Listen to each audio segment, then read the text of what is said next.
Aujourd'hui, nous allons parler économie avec le directeur du service de développement de la MRC de la Matapédia, Steve Ouellette. Bonjour, Monsieur Ouellette. Bonjour. Tout d'abord, on avait envie de savoir comment vont les entreprises dans la vallée de la Matapédia. Ben, dans les circonstances, je vous dirais qu'elles vont bien. Évidemment, ça n'a pas été une période facile pour eux dans les 2 derniers mois. Heureusement, on a eu certaines entreprises qui ont été considérées comme services essentiels, ce que ça leur a permis, ça l'a peut-être un peu ralenti leur opération, mais ça les a quand même maintenus durant le mois d'avril. Ça a été bon, là, une bouffée d'air frais de notre côté au niveau de la Matapédia. C'est sûr que là, le déconfinement qui est annoncé là, depuis le mois de mai aide énormément, puis permet aux entreprises de respirer. Donc, ça, c'est une bonne nouvelle. Évidemment, ce déconfinement-là est progressif. Dans les circonstances, je pense que c'est la bonne chose à faire, mais ça permet à nos entreprises là, de passer au travers. Évidemment, il est encore trop tôt pour tirer un bilan de la situation parce qu'on est en plein dans le déconfinement. Il y a des entreprises, évidemment, que pour elles, c'est plus difficile que d'autres. Je pense, entre autres, au niveau de la restauration. Il y a des entreprises dans la restauration qui ont réussi à faire du take-out.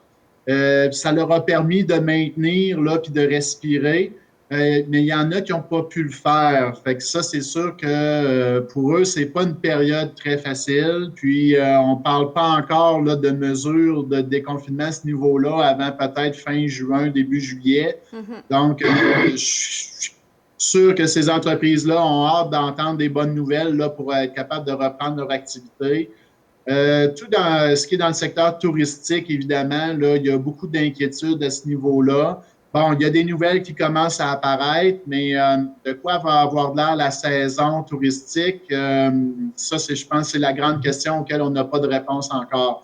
Donc, à ce niveau-là, le secteur événementiel, évidemment, là, la Matapédia est reconnue pour ses nombreuses activités durant la saison estivale. Malheureusement, tout ça là, est en mode pause pour l'année 2020.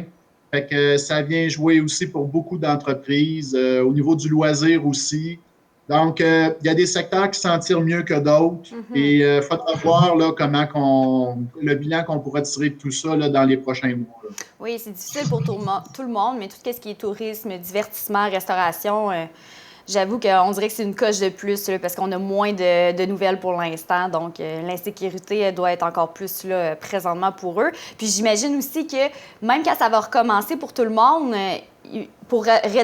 comme pour rattraper l'économie perdue, ça va prendre quelques années. Oui, ben c'est ce qu'on parle un peu. Les spécialistes disent qu'on peut en avoir 1 an, 2 ans là, de retombées. En même temps, c'est important de le dire aussi, il y a des secteurs qui s'en tirent très bien. Si vous allez au niveau de l'alimentation, dans les épiceries, je vais prendre des exemples de nos coopératives de proximité qu'on a dans nos différentes municipalités dans la Matapédia. Les chiffres sont bons. Il y en a certains qui nous disent que c'est quasiment le temps des fêtes. Là. Les chiffres sont aussi bons que dans les meilleures périodes de l'année. Donc, il y a des secteurs qui s'en tirent mieux que d'autres. Aussi, les informations que j'ai au niveau du secteur du commerce de détail, c'est que depuis le déconfinement, la clientèle est au rendez-vous, les chiffres sont positifs, ils sont bons. Donc, les gens s'étaient retenus de faire des achats dans les 2 derniers mois, puis là, ben, ils ont l'occasion d'y aller, donc ils font des bonnes dépenses. OK. Donc, ça, c'est sûr que c'est des bonnes nouvelles pour les commerces de détail de voir que la clientèle est au rendez-vous. Est-ce que ça va se maintenir dans les prochaines semaines? Là, c'est la question qu'on se pose. Mais si c'est le cas, c'est sûr qu'à ce moment-là, la reprise va être beaucoup plus forte. Il ne faut pas oublier aussi que nos gouvernements ont injecté beaucoup d'argent dans l'économie.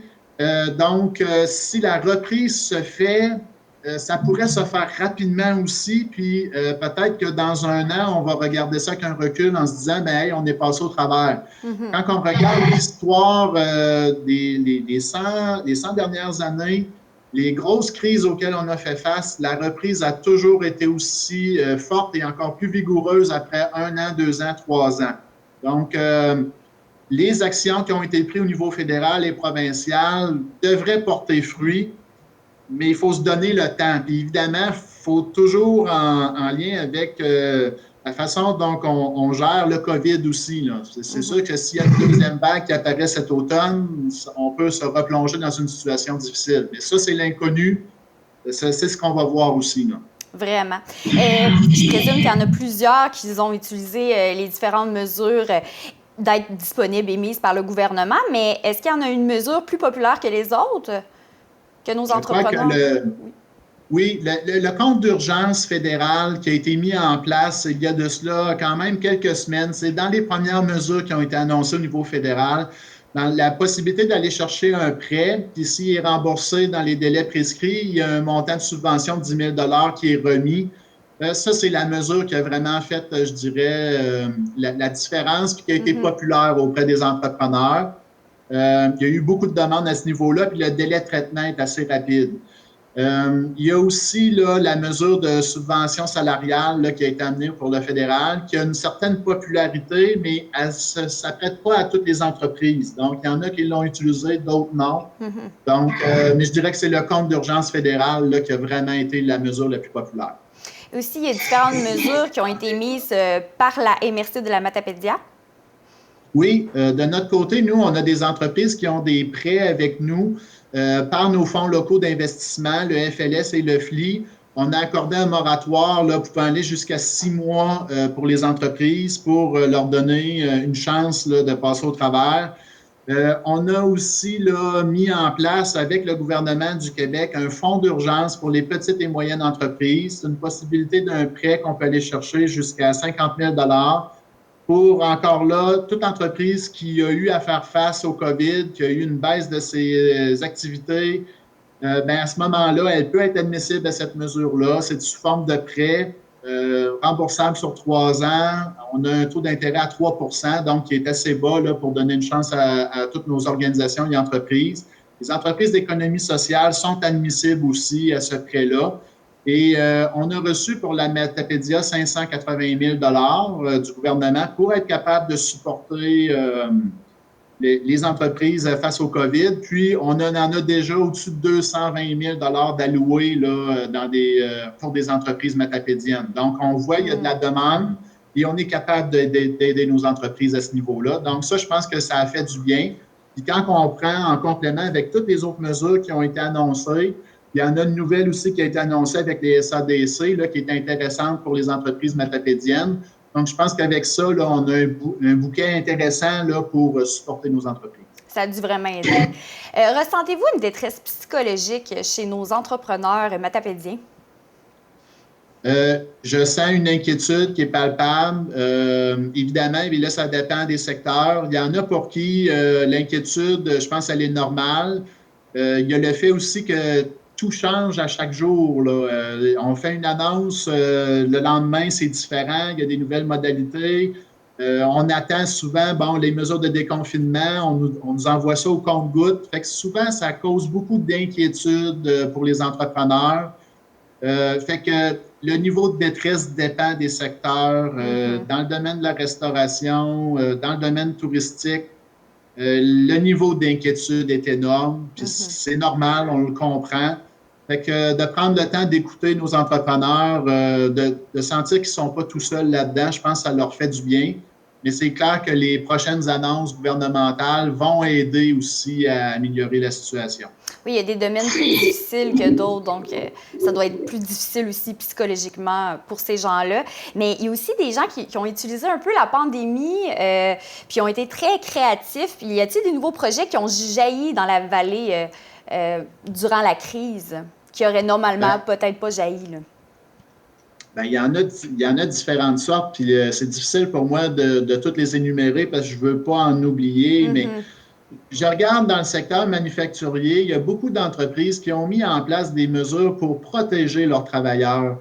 Puis, on dit ça va de soi, c'est normal, il n'y avait pas le choix de le faire, mais en même temps, ces entreprises-là ont bien fait les choses, par respect pour leurs travailleurs, mais aussi dans un souci corporatif.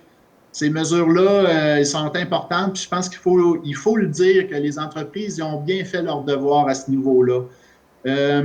Évidemment, dans le secteur commercial, bien, on a vu, là, il y en a une, là, je vais la nommer celle-là parce que je pense qu'on l'a toutes vu, la chocolaterie Bellejabe. l'initiative qu'ils ont faite de leur côté, ça vient donner un rayon de soleil à tout le monde. Puis je pense que ça vient démontrer le caractère innovant de nos entrepreneurs matapédiens. Il y en a d'autres exemples, là, autres que la chocolaterie Bellegarde, là, qui sont vraiment là, intéressants.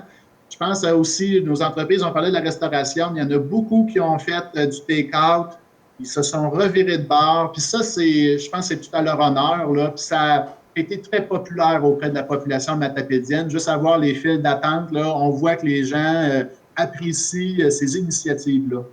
Oui, et ici, je trouve que les entrepreneurs respectent beaucoup aussi les mesures sanitaires dans chaque commerce et entreprise que j'ai été. Là. Un beau bravo. Comment voyez-vous le déconfinement au niveau du développement économique présentement dans la vallée? Bien, évidemment, comment je pourrais dire ça? On a toujours la préoccupation que le déconfinement pour permettre aux entreprises d'opérer va être en même temps en respect avec la santé publique, puis aussi avec la protection de la population. Donc, je crois que le gouvernement utilise la bonne méthode. Je pense qu'il n'avait pas le choix de commencer le déconfinement parce qu'on aurait eu des problématiques assez graves au niveau de l'économie. Puis je sais que des fois, on dit, bien, l'économie, la santé est plus importante. Mais si on se retrouve avec des gens qui perdent tout, qui se retrouvent en détresse psychologique, croyez-moi, c'est des problèmes de santé publique aussi là, qui deviennent assez importants. Donc, le déconfinement se fait au bon rythme. Oui, parfois, on aimerait qu'il aille plus vite, mais en même temps, il faut trouver le bon équilibre. Puis, je pense que c'est ce qu'on a trouvé là, présentement. Il faudra voir aussi comment l'évolution de la situation là, va se passer dans les prochaines semaines. Là, ça va être déterminant dans la suite du déconfinement. Oui. Tout à fait. Bien, merci beaucoup, Steve Ouellette, directeur du service de développement. Puis, on encourage les citoyens de la vallée de la Matapédia de continuer à acheter local aussi pour que notre économie puisse durer. Merci beaucoup. Tout à fait. Au revoir. Merci.